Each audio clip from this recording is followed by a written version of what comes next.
everybody. John Sarver here at CKiW iRADIO 76 with a most distinguished panel of drag racers that you'll ever see here from the state of Michigan. So, without any further ado, we will say hello to Rob Eppler. Hello, Rob. How are we doing today? Dandy. Now, Rob drives a 65 Dart GT car, my original high school car. So I've had it since 1969. So it's a best time? Best time runs 950s, 138, 139. It'll tickle. Not too often. Factory stock slant 6. That's how powerful Mopars are. On our other side of here, John Denski of the Rotten Orange. Hi, John. How you doing today? Car you drive is? A 1963 Chevy 2 straight axle gasser.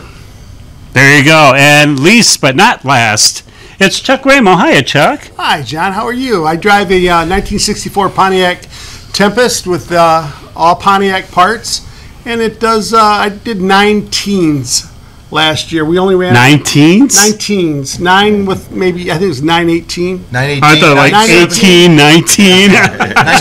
19. Tickling 150 miles an hour, and I went down only 9 times last year down the track, so we literally were just breaking it in when we lost Milan. You know, the funny thing is, too, that we forgot, how many years have you been racing, Rob? Early 80s, myself. Yeah. John? Late 90s.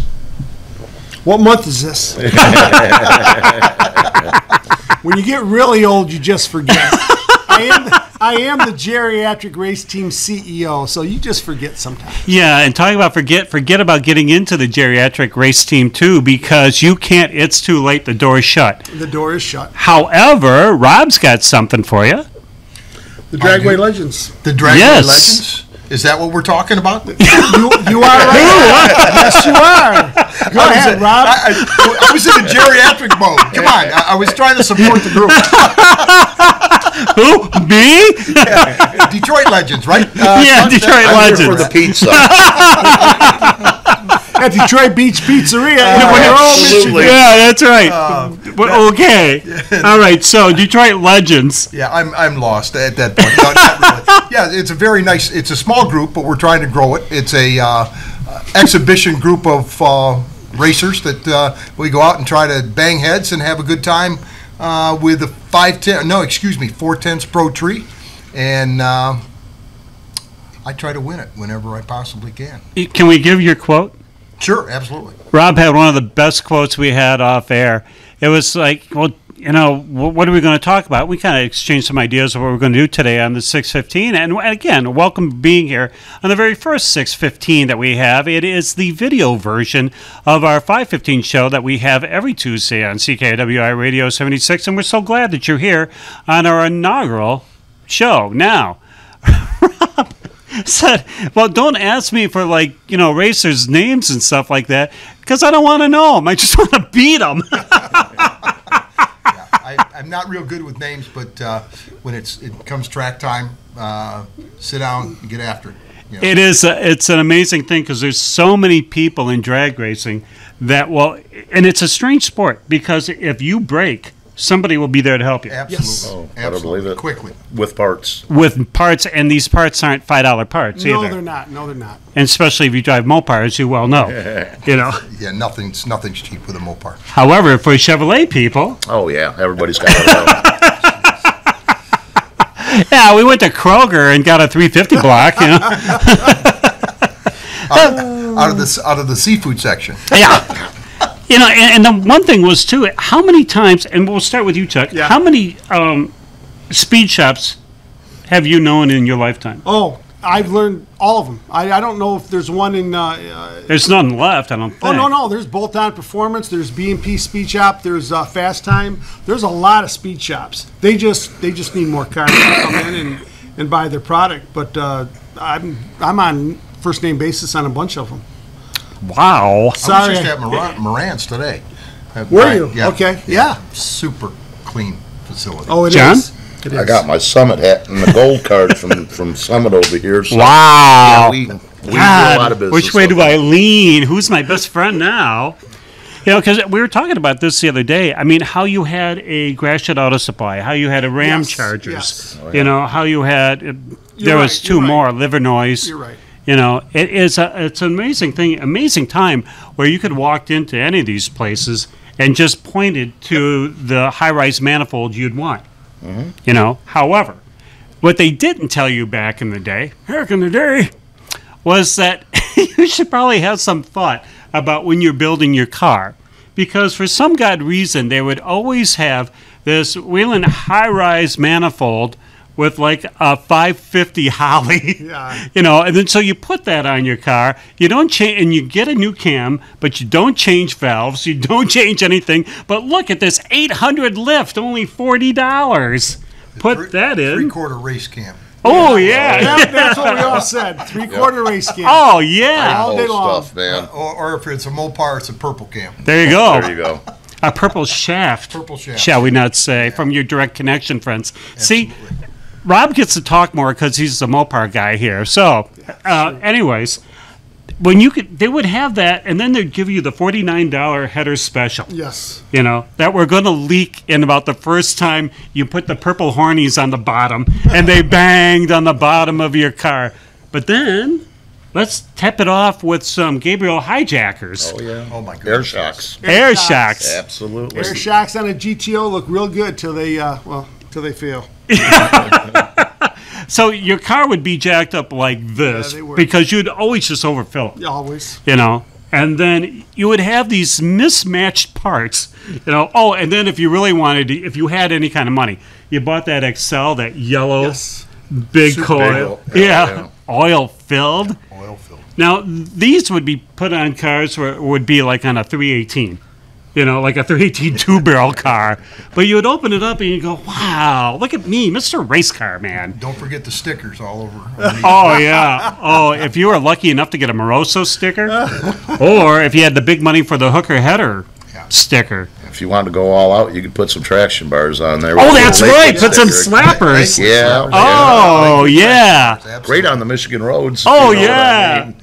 Especially when you get those little pinions pump. Oh, yeah. Wow. I do want to say that the cherry bombs were also. Oh, yeah. You can't forget that. We're going down memory lane. Hey, right now. hello, boys. Yeah, Yeah, really. range Hey, away, get guys. off my lawn, you kid. Yeah. However, that was back in the day when you could when you could build your own car.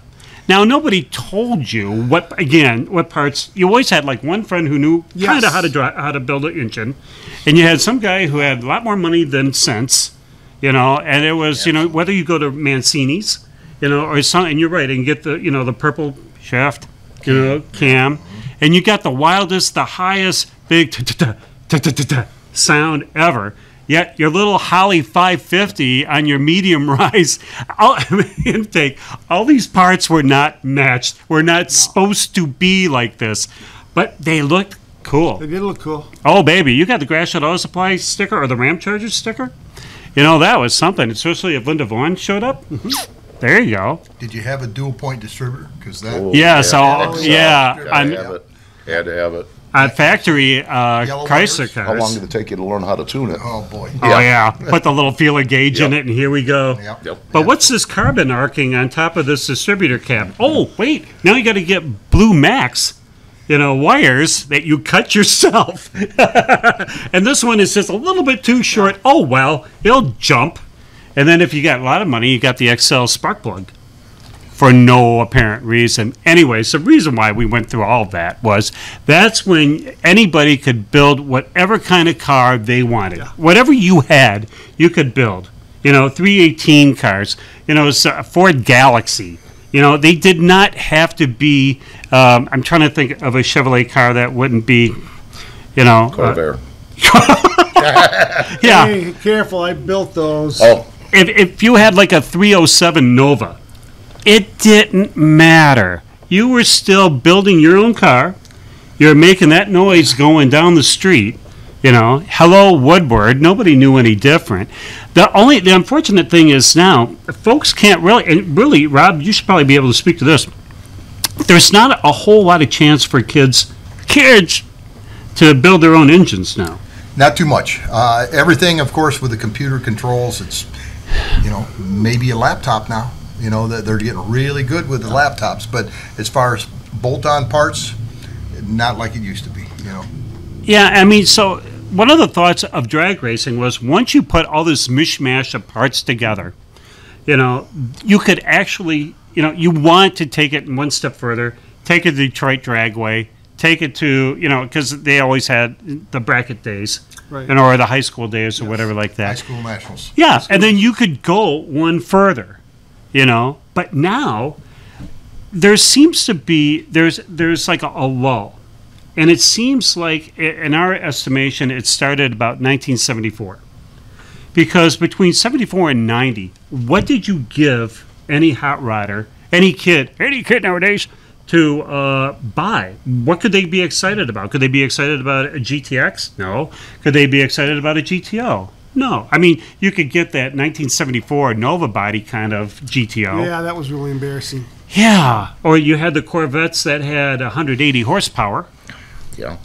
There was nothing. I mean, so we salute the A body or the Fox body, Mustang, because at least the 5.0 kept something alive.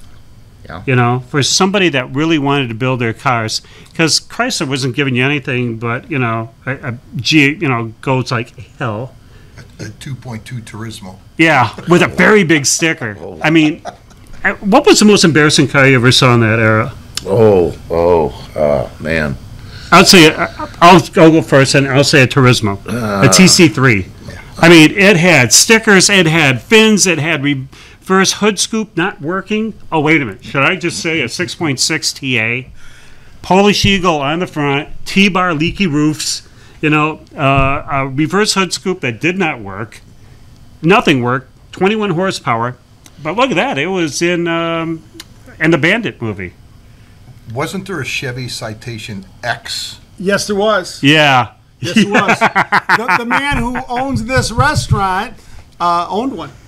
We had one. What restaurant? Detroit Beach Pizzeria, Monroe, Michigan. Say, I've never heard of that place before. We had to take that car away, and we eliminated that car because of all the safety problems that they had from the Citation. Wow. Like what? Stopping? No, the axles had a tendency just to pop out.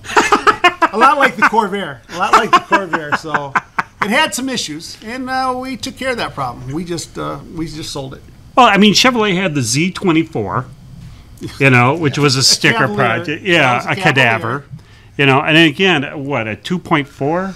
Yeah. I mean, whatever the little wheezy little 4-cylinder, 6-cylinder motors were at that time. I know we're going to get tons of like, no, it wasn't. It wasn't. Yeah, okay. It was a 30. I mean, they had a 38. Did they have 3800 in there? Or was that the Grand Prix at that time? That would have been bigger. Yeah. Yeah. That Great was, engine. Yeah. But John, most embarrassing car in that era? I just can't get over the Avalanche pickup. After that, I quit coaching. That was the end of it. I owned an Avalanche pickup. Funny how that all about worked out. Sorry for your loss. I did. Yeah. It lasted about 20,000 miles, and the transmission blew up. 20,000? You got a good one. Why did I buy this? And I traded it for a diesel, for a 3/4 ton diesel. They look and perform the same. Yeah, I don't know why I bought it. I really don't know why I bought it. I was glad to get rid of it. It is funny when you take a look at a lot of those things, and you're right, and especially like that X. There was so many, and Chrysler was great for putting on stickers. They were so proud to put that 2.2 on your hood. I mean, it was in flat black, and it was this wide, and it's like, you're just telling me that I can beat the Hades out of you. Next, putting that 2.2. I had a Rampage pickup truck with the 2.2, and the reverse scoop. Stickers. Oh, did you really? Oh my goodness, yeah. 35 miles a gallon, but I'll tell you what, I was happy when it left the driveway. I was very happy. Well, it was almost like the same year of when they had the Roadrunners. Yeah. And it was in the Valari bodies. Oh, Lord have mercy, please, why? My brother had one of those. Yeah. Yep, but, I mean, how many stickers could you put on? How many fins could you put on? Right. You're putting in a reverse spoiler, like on a TC3, Absolutely. or an 024. What the hell is that? I don't know. What's an 024? It's like, I have a GTO. Wow, I have a GTX. Wow, I have an 024. What the hell is that? I don't know. But then again, what's a GTX? Well, we'll tell you, kids. Yeah. However, there was that malaise of even if you didn't have horsepower, the big three could have gave you design. And they didn't. I would say they missed poorly. Yeah. You know, I think a pizza box has more design. It does. say a pizza box from where could that be from? Let's not beat that dead dog anymore. Detroit Beach Pizzeria. If you find the beach, Monroe, you Michigan. win. Monroe, Yeah. Michigan. Drop by, say hi. Anyways, when you had like a GLH, because that was the only thing that you could get from Chrysler at the time, whether it be a Plymouth or a Dodge, you know, it's like just slap.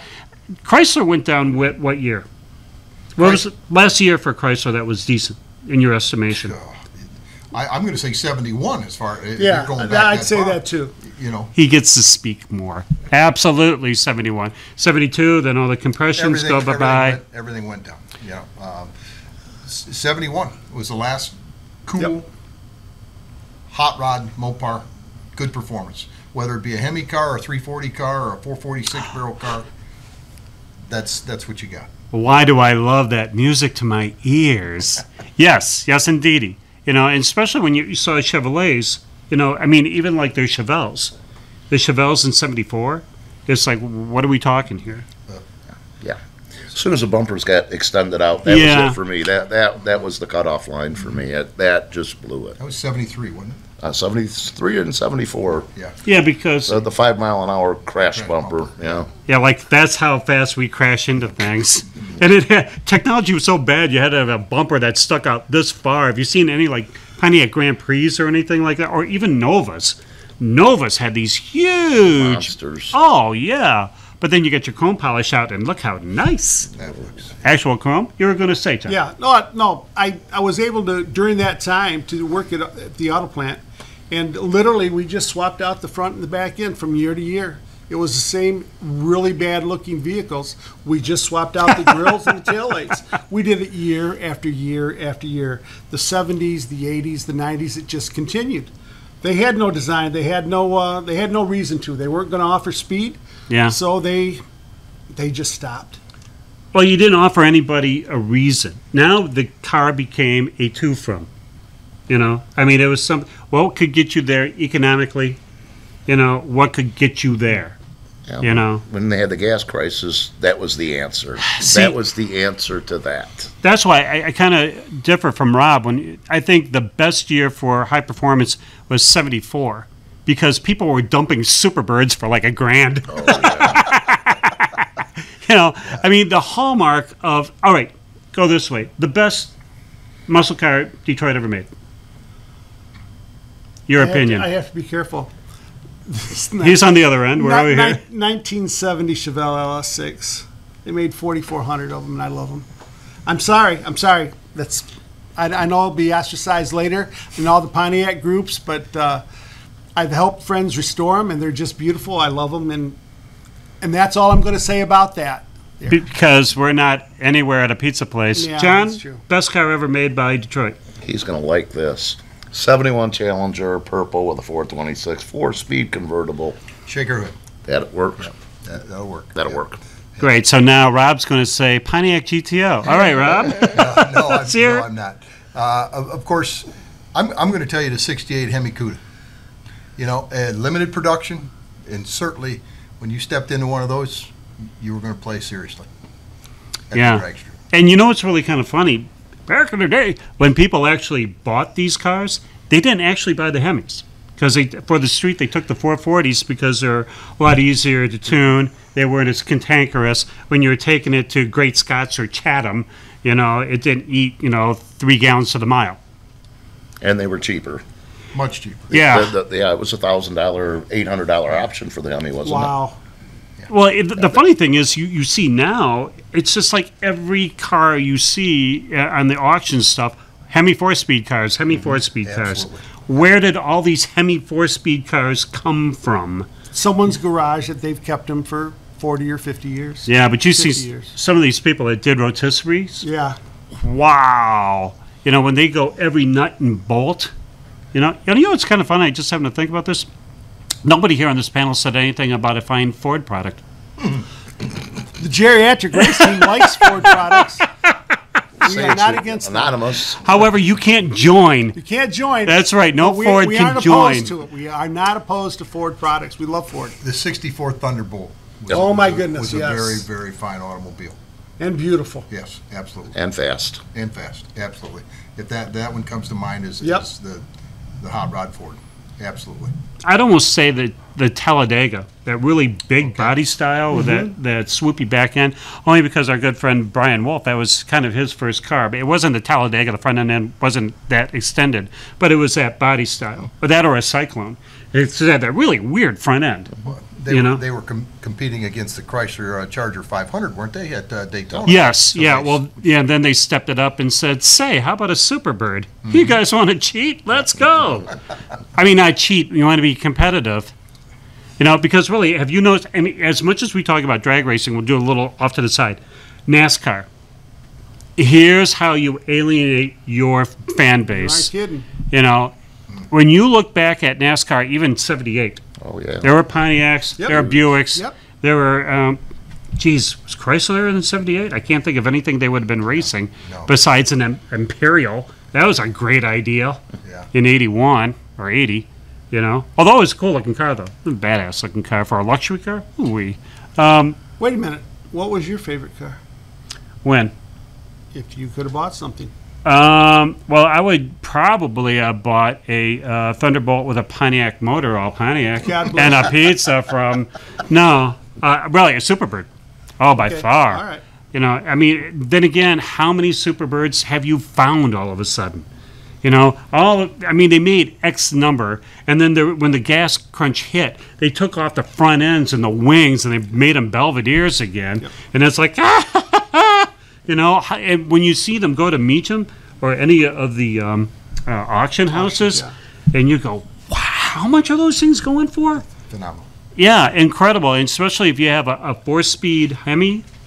Oh, yeah. I mean, they weren't all that fabulous of cars. I mean, they were, not, yeah. but I mean, they were just like that to me was the ultimate car. It was the biggest, it was the weirdest. It had this strange front nose that overheated like a pooch.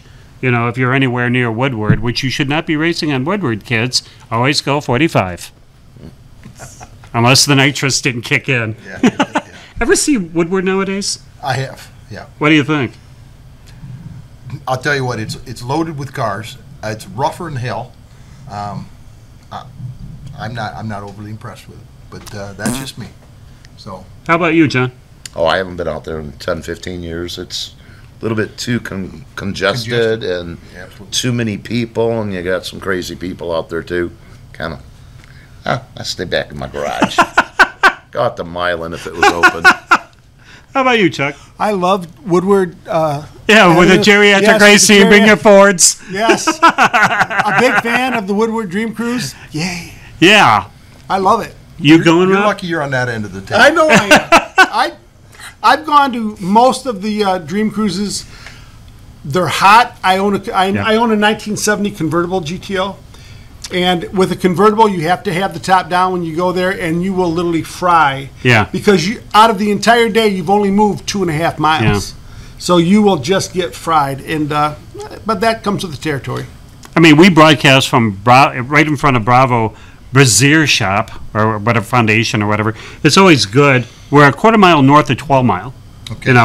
And a quarter mile just happened to be Bravo, where they sell women's brassieres and undergarments, and there you go. And we thought, this is a natural, okay, meet us here.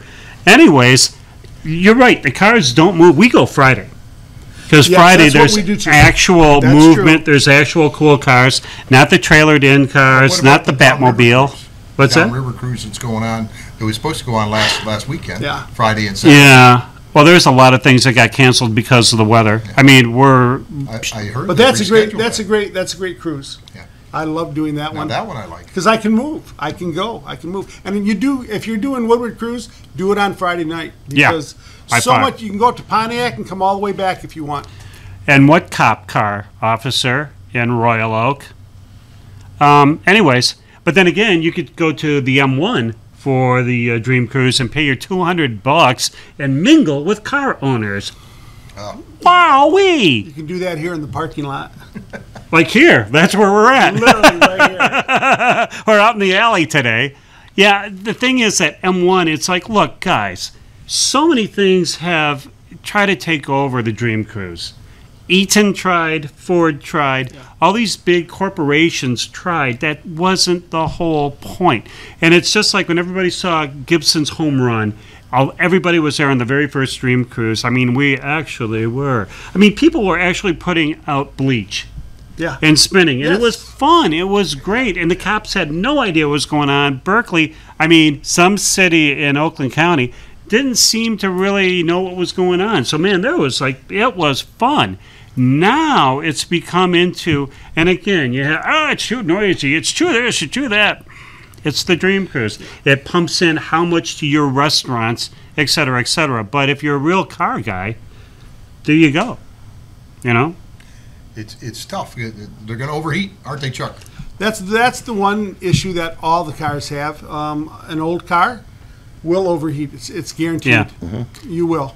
Because that was kind of, some of these were before clutch fans, you know, or multi-blade fans. And some, if you have a fine 273 4-blade, that's all you had.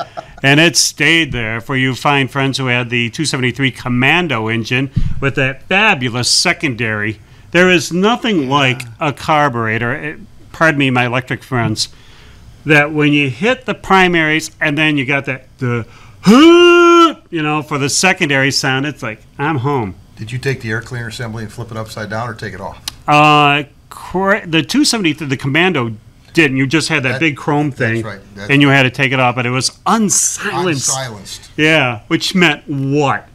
It was cool. It was cool. But if you flipped over your air cleaner, Yeah. weren't you bringing in hot air?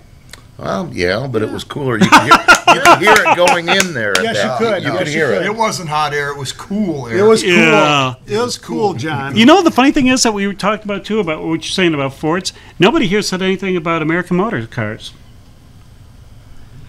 Anyways, we're here for pizza. We've all diverted that subject. Was that No offense to that was American a silent Motors. spot, right? Yeah, I never owned one, but they are included on our signage at the Geriatric Race Team sign. That It you says can't AMC. come into anymore. Yeah. You're going to have to make another squad. I will That's not. all there is to I it. will not. Yeah, another $5. Look, $10 get you in. Get you 2 memberships and a T-shirt. No, I'm not even going to let you and Sue in. It's not going to happen. And that's all the time we have for today, boys. Over here. Now, people with the purple AMXs, you know, or the 68 red AMX, or the Javelin, I They're should say, in beautiful. 70. They're beautiful. Crazy cars, you know. But how many people built up the Gremlin? I mean, you can only do so much with that 304.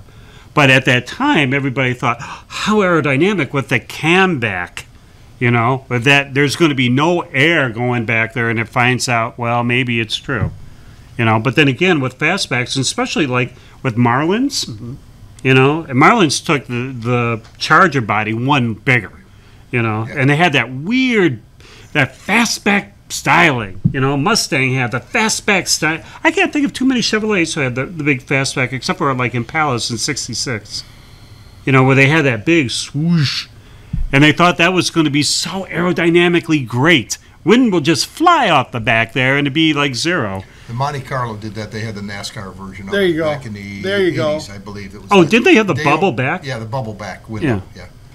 You know, getting back to AMC's, Sure. our good friend Carrie Beebe, she took a little pacer and went down and won pinks with that. You do know that. Yeah, and it was crazy car. I mean, a pacer of all things. How many people were laughing when she got up to the line and then, boop, see ya. Wasn't that just a fishbowl? Yes, it was. Yeah, I mean, that's a car that wanted to have tinting on the windows because you would fry on a hot day. However, how genius. I mean, you're AMC and you're struggling. So now what do? Car this way? Car this way. Okay, put the wheels this way, put the car that way, and away you go. Put a 6-cylinder in it. Genius, move us. You know? I mean, it's a comfortable riding car. You know, but I mean, there was those folks that were putting in 401s in the Gremlins. Yeah. You know, if they could get it to hook, it would have been a great car. I had the privilege of rebuilding a 390 Go package, a 70 AMX. And yes, 4-speed car. A lot of power. Yeah. And they were a very fun ride. Yeah. Very fun. You know, for the GM folks, Yeah. and Rob, hop on in. Why didn't Buick get a good shake from GM and the high performance. I mean, yeah, you had your GSs, and you had your GSXs, and we're talking in the 60s, maybe a little bit in the 70s. But why was it all Chevrolet? Buick had some really fine engines until you got to the 455 boat anchor. Torque, it had a lot of torque. Yeah, it had a lot of torque, but, why didn't they get like a real hot engine? The engineers are dead that you're asking that question about. I'm sure there's a lot of politics involved in it, and one of those brands were going to stay for mom and dad and the grandma and grandpas. And Oldsmobile. yeah, well, but Oldsmobile died because it was so old, like the geriatric race team secretary we had. That's why we can't. $5 gets you in. Just send him the $5. He'll send you something, I'm sure. Maybe a pizza, but not from here. But I mean, we're thinking about, the 442. Who raced them? There are a few. There are some quick ones. But why didn't they get, Chevrolet had the Lion Snare, and we're talking the 60s and early 70s, of all kinds of high-performance stuff. And they kind of just made, it's like, here, Oldsmobile, we're going to give you this heavy body. Yeah. Yes, we're going to give you the 455. Yes, we're going to give you monster torque. But how competitive were you in the quarter mile? Didn't seem to be as much, not as the Chevrolet. The Chevrolet engine always seemed to dominate. Yeah. So therefore, and you were an Oldsmobile person, you stayed with the Oldsmobile. Buick stayed with the Buick. The Chevrolet would just outrun them. So you win on Sunday, you sell on Monday, right? Right, which goes back to not the malaise that the kids in the 80s, 90s now have. I mean, really, Chrysler tried to bring back everything with the Viper. Mm-hmm. Here's out of nowhere. Here's a V10. If the car was okay, for what it was, it should have been a little bit better. But you know what? Then they gave you the Plymouth Prowler. I mean, talk about. I could probably go for days for Chrysler's misses. As much of a Mopar man as I am, you don't put a V6 and a Prowler in a cool-looking car like that. What the hell were you thinking? 3.5. V6. Yeah, why don't you just put 2.2? Yeah. DeLorean did it in the he put the 6-cylinder Buick in the DeLorean. Mm-hmm. So V6, yeah. V6. Not much power at all. Almost got itself from a stop sign to a red light. But you could go Back to the Future in it. Yes, you could. Now, okay, ready? Yeah. Really quick. Best engine, worst engine for drag racing for Pontiac? 301, made it in 80, 81. 301. Worst? Best? That's the worst. The best, the Ram Air 4 from 1969, 1970. John? Worst, best Chevrolet? I'm not going to say the word Ford on here. There's this thing they call the 390, but that would probably be on my downside, and the upside would have to be a 426 Hemi. You can't not love the big holes in the valve cover. You just can't get around it. It did look neat. All right, worst Chevrolet drag race motor? Affordable and easy to get parts.